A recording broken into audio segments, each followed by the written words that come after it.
I was at a show and a bunch of middle school girls came up to me and asked me to sign their foreheads with Sharpie. And their moms were all for it. And they're like, please do it, please do it. And I'm like, I don't know how to say no to this in the moment. Like, it was so overwhelming. Like, just like this flock of middle school girls and their moms, like, sign their foreheads. And I'm like, okay, I'm going to sign their foreheads. So I signed their foreheads in Sharpie. I'm like, y'all have school the next day? Like, what's going to happen?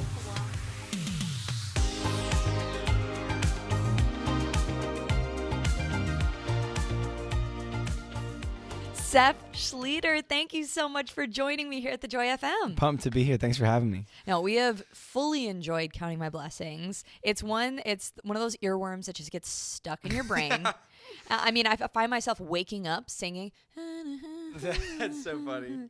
No, it's awesome, though. It's Thank so you. fun. And especially, I'm sure the last year has been a little crazy for you, but especially the last few months. Yeah.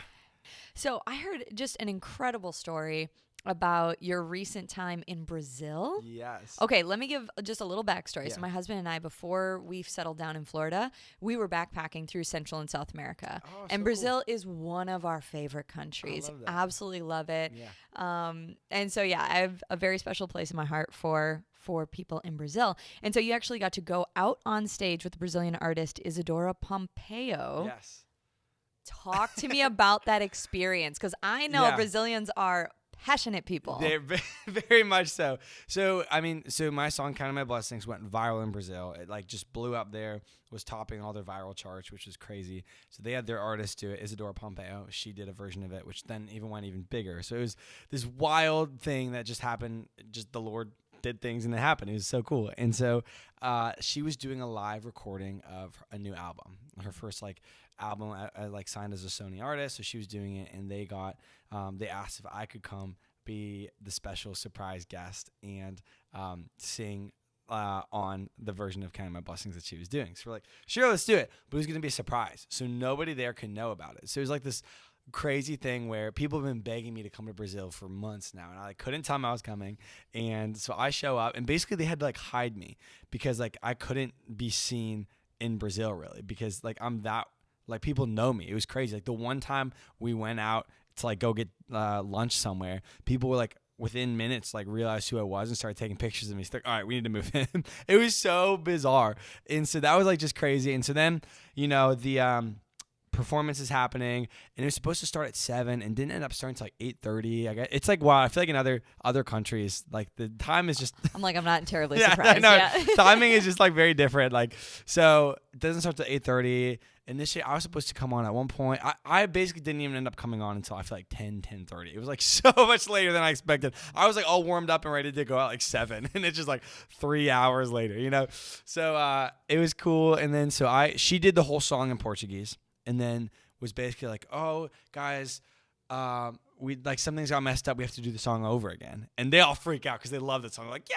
So they're losing it. So she starts singing it, and I'm backstage. I don't think my heart has ever beat so fast in my life, because there was a key change involved, and so I had to make sure I got it. But I was also terrified that I'm gonna come on stage and they're gonna scream so loud that I can't hear anything in my ears, and I'm gonna miss it. So many different factors I was so worried about. But yeah, we go on stage. She starts the song. I come on, and you just slowly see the crowd begin to realize what's happening, and they just start losing it. It was the most crazy thing ever. So it was a once in a lifetime insane experience. That's a full-on rock star experience. It was wild. It's like the Beatles. Yeah, and afterwards they had to have bodyguards escort me to the car. They literally they open the three. All right, hold on to us and don't let go. I'm what? They open these garage doors, and I get swarmed with people, and these bodyguards are holding people by go go go go go. And I'm what is happening right now? So then I get in the car, and people are jumping on the car. It literally was the most crazy experience. I mean, like you said, they're passionate fans, and I was this is real. This is nuts. Oh my word. I'm just insanely blown away. What an experience. It was so bizarre. I'm this just doesn't, my manager was this, he was with me. He's this just doesn't happen in the States. No. It's just not the same thing. No, people pack up after the concert. Okay, time to go home. Better beat traffic. Right. Yeah, right. Just very different. Very different. Oh my gosh, what a life. Was your wife with you for that? She was not. Okay. So it was a really quick in and out kind of thing. I can't even imagine. It's brutal. It's it feels like one of those things almost war. Yeah. Like it would It was bring you wild. closer together. Oh my word. Okay, so after counting my blessings, tell me what's next. Yeah. Next song that is gonna be sent to radio is a song called "Running Back to You." It's a song I'm super pumped on. It's just like a really fun, upbeat story about just the gospel. You know, about Jesus just calling us all back home, no matter how far we've been. So I'm really excited about that. And then working right now on getting ready to record some new music, which I'm also super pumped about. All the other stuff that I've released is so it's like such a fun part of my heart, but it's also interesting because it was all written like 2 years ago.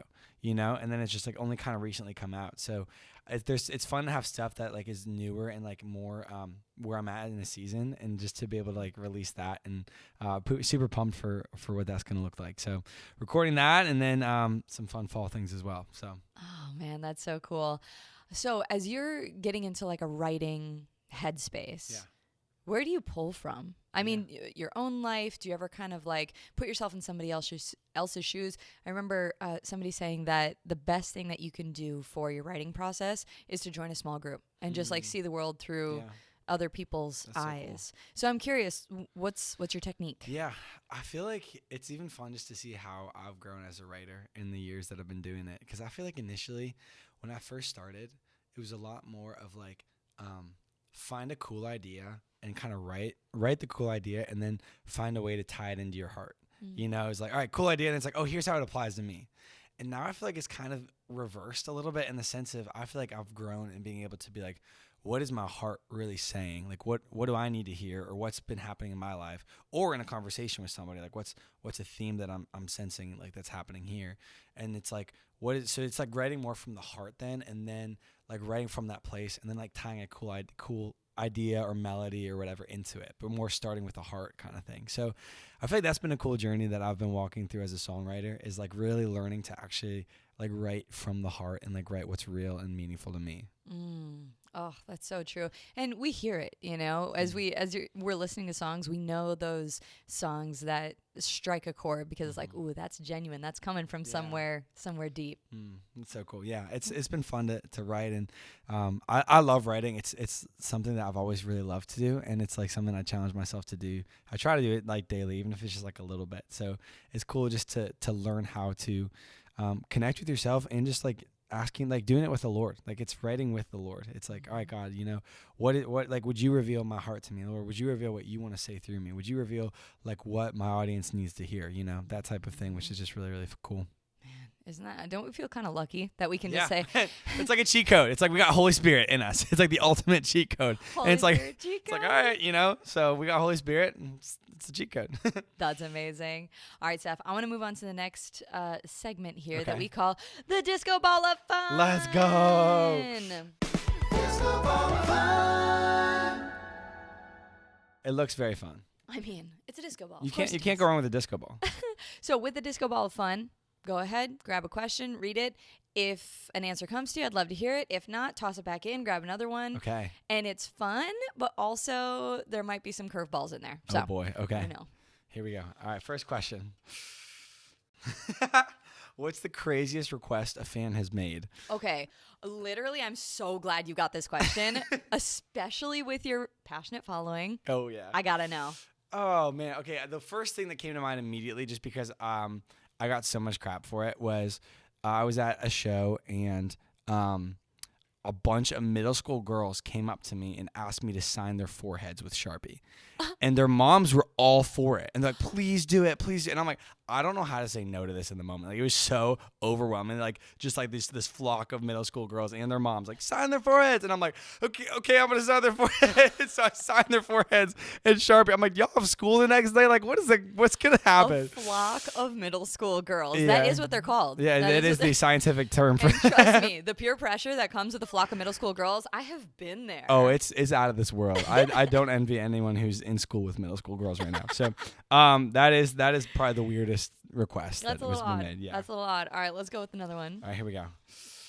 And don't forget, you do have your Uno reverse. So Not I can that make you answer have it. to use it, but if you want to. You can. Oh, that one would have been a fun one. Okay. What's your favorite little luxury? That's a good question. Like a little luxury. I'm trying to think. I'm gonna Uno reverse this one. Ooh. Ooh. I Okay. don't know what your favorite little luxury is. Okay, I will tell you. Uno reverse. My favorite little luxury right now, my little luxury is time. When I get like 30 minutes to sit, and I'm talking even like scroll, to watch a show, to read a book, to take a breath and maybe like eat some Oreos fully unbothered. Yep. Ooh, luxury. That's awesome. What a fun answer. I love that. I'm glad I Uno reversed that one. Okay, one more. Here we go. Dun, dun, dun, dun. This is going to be the best one in the thing. Here Definitely. we go. Ooh, what is your favorite snack, healthy and unhealthy? I love this one. Okay, unhealthy, easy, Doritos. I could eat Doritos for forever. I love Cool Ranch specifically. Yes. Big Cool Ranch fan. But even I love trying new foods, and so I will if I see a new Dorito at Kroger, I will buy it. I'm like new Dorito brand, or not brand, new flavor. I'm gonna buy it. So I'll get that. And then healthy, I would say like jerky. Which I think is there's healthy versions of jerky. Are we talking about like beef jerky? Oh, jerky. I thought you said turkey, and I was like, man, all right. Just sit down with a turkey leg. Sit down with a turkey. No, beef jerky. Like healthy beef jerky is like, I love that. If I have to pick we are one on speaking the same language. Let's go. I love it. Let's go. Seth, thank you so much for joining Thanks for me. having me. So fun. Excellent conversation. And yeah, I'm just excited to share these stories with our friends. Woo. But thank you. Awesome. Thank you so much.